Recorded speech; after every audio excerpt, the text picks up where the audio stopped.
Hey everybody, welcome back to Mr. Paka's Share Grow Backyard Gardening.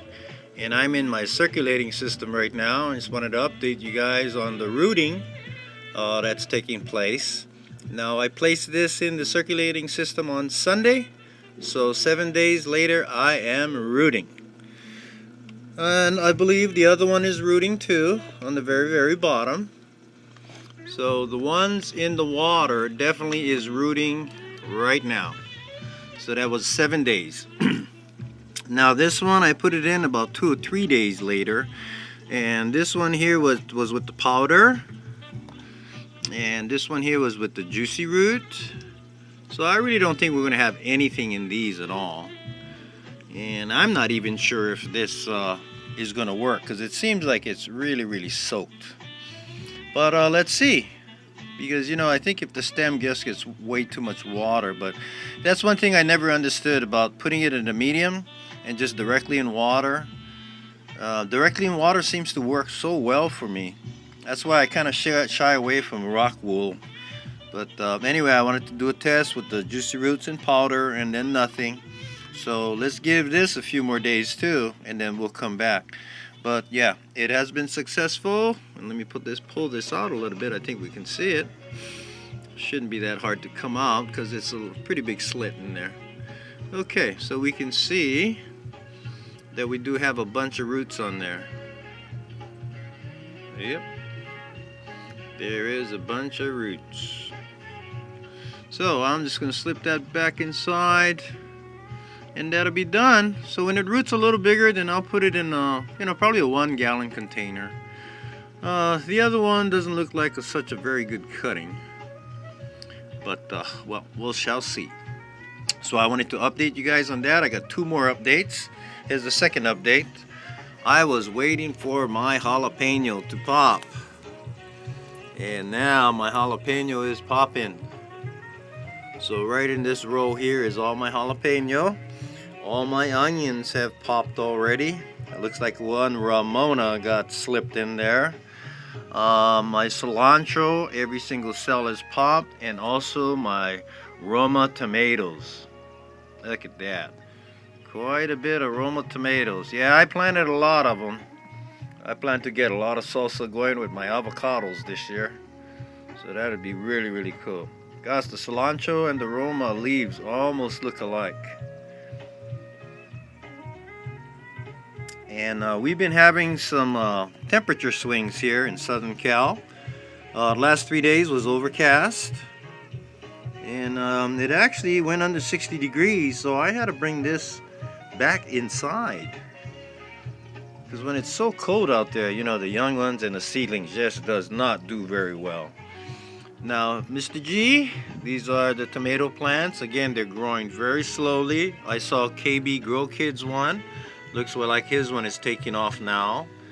And I think once it warms up, these will take off too, because these were a lot more tiny than this. So, alright, so that's the update on this salsa variety pack, Mr. G's grandfather's seeds, that has been in his garden for 30 years. And I'm going to attempt to capture some seeds from this strain and continue the strain.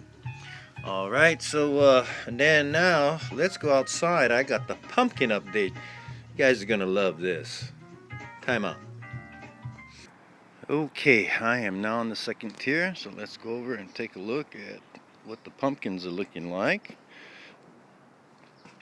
Oh, check it out, man. This is the Jacko right here. It's coming out. That is the Jacko. That's the one with my dragonfly, which is getting buried out right now. But the Jacko is coming all the way out here.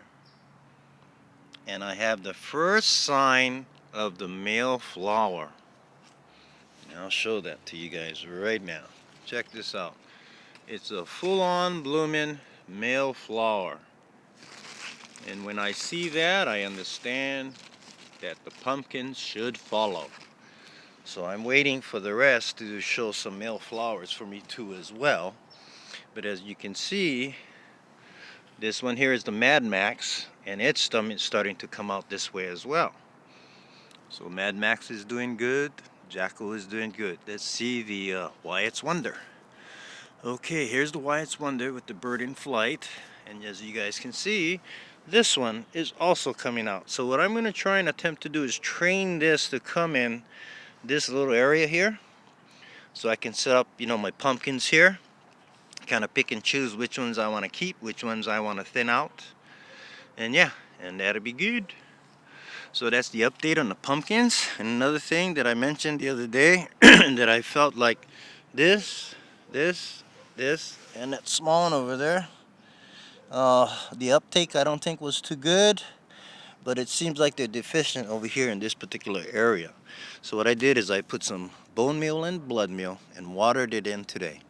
So that's going to be 1, 2, 3, 4. I'm going to monitor these and see if they green up, see if they get healthy looking, because the rest of them, they look pretty green and healthy. This is exploding. And this one, the male flower is coming out. So this is all squash over here.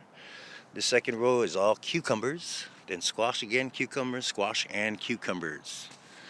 My corn is doing good after I dusted. Again, shout out to Alan 2045. Thank you so much for watching my back, man, and protecting myself against that dust. You are so correct. I did not have a mask, nor did I have any gloves on. You guys will see in the future when Mr. Paka's out in the garden, I definitely will have both of those. It's another thing I want to make a video, maybe of protection. We work with a lot of corrosive liquids and even the dry chemicals. They even say not to use your hands. I also had a statement on one of my soils too, do not use your hands. Peat moss, they request do not use your hands. So from this point on, I think Mr. Paka will be definitely in the protection zone. So I want everybody to have a great day. Thank you so much for stopping by for my updates. And have a wonderful day. All our gardeners out there, man. I want to, thank you guys so much for all the sharing that you guys always do. I think that's how we learn and that's how we improve on a daily basis. So again, have a great day. Mr. Paka signing off. Peace. See ya.